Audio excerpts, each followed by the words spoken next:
अब हम Laplace equation या पॉइजन्स इक्वेशन को तीनों कोऑर्डिनेट सिस्टम में देख लेते हैं कि क्या फॉर्मेट होता है उसका। हमें मालूम है कि Cartesian coordinate system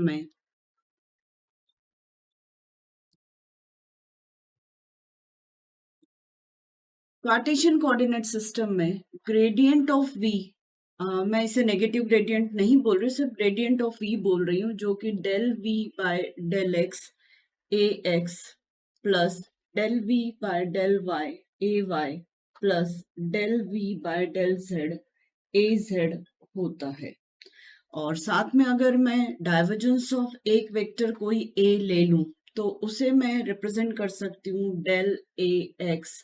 upon del X plus del A Y upon del Y plus del A Z by del Z. ऐसा हम मालूम है हमें कि this is gradient of V और ये डाइवर्जेंस ऑफ एनी वेक्टर। अब हमें मालूम है कि डेल स्क्वायर वी जो होता है वो divergence of gradient of any function, scalar function या वी पोटेंशियल फंक्शन ऐसा होता है। तो जब हम ये सारा इवेल्युएट करें तो फाइनली हमें डेल स्क्वायर वी जो फाइंड आउट होगा वो del square V by del X square plus del square V by del Y square plus del square V by del Z square, ये हमें पूरा कार्टेशियन कोऑर्डिनेट सिस्टम में Laplace equation कहे या poisons equation कहे ये हमें मिलेगी। अगर मैं लाप्लास कहूँ तो इक्वल टू 0 होगा और पॉइजन्स कहूँ तो ये नॉट इक्वल टू 0 हो जाएगा, क्योंकि पॉइजन्स इक्वेशन कहाँ एग्जिस्ट करती है, जहां पर वॉल्यूम चार्ज डेंसिटी एग्जिस्ट कर रही होगी, मतलब चार्ज एग्जिस्ट कर रहा होगा। और इक्वल टू 0 कहाँ रहेगा, जहां पर रो भी 0 होगा। तो इस तरीके से कार्टेशियन कोऑर्डिनेट सिस्टम में हम इवेल्युएट कर सकते हैं। अगर मैं सिलेंड्रिकल कोऑर्डिनेट सिस्टम में बताऊं तो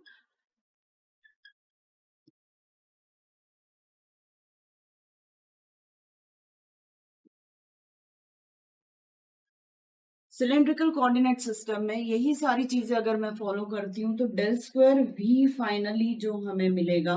वो 1 rho del by del rho D V by del rho, ये मिलेगी फर्स्ट टर्म हमें, plus 1 rho square V by del phi square plus del square V by del Z square V, ये पूरा expression हमें मिलेगा। फिर से मैं बता दूं, 1 rho upon del row,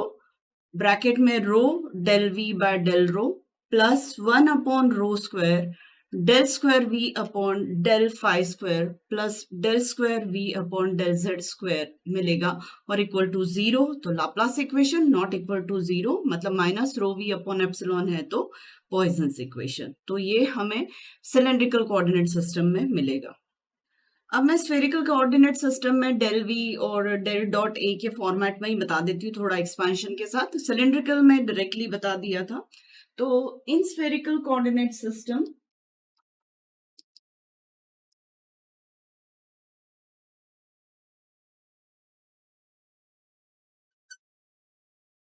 gradient of v जो है वो del v upon del r A R unit vector plus 1 upon r del v upon del theta A theta plus 1 upon r sine theta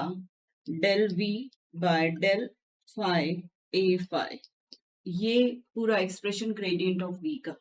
जैसा मैंने वहां पर बताया था। Also, divergence of any vector in spherical coordinate system is 1 upon r square del upon del r square ar plus 1 upon r sin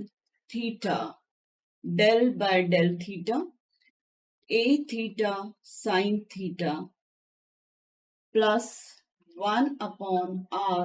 sin theta del A phi upon del phi, ये पूरा expression divergence of ए का होगा। इसकी वजह से इन दोनों के कारण हम लाप्लास इक्वेशन मतलब डेल स्क्वायर वी जो फाइंड आउट करेंगे, इसलिए therefore del square V is equal to 1 upon r square del upon del r square del v upon del r plus 1 upon r square sine theta del by del theta of sine theta del v del theta plus 1 upon r square sine square theta del square v by del phi square, ये पूरा expression हमारा हो जाएगा। फिर से मैं बता दूं, 1 upon R square del upon del R bracket में R square del V by del R bracket close plus 1 upon R square sine theta del upon del theta of sine theta del v by del theta plus 1 upon r square sine square theta into del square v upon del phi square और equal to 0 है तो Laplace equation है, और अगर not equal to 0 है मतलब minus rho V upon epsilon है तो ये फिर हो जाएगी पॉइसन्स इक्वेशन। तो spherical coordinate system, cylindrical coordinate system और कार्टेशियन कोऑर्डिनेट सिस्टम में लाप्लास इक्वेशन या पॉइसन्स इक्वेशन का फॉर्मेट इस तरीके से होता है, जो सम्स में यूटिलाइज होता है, तो नेचुरली आपको लर्न करके रखना पड़ेगा इसे।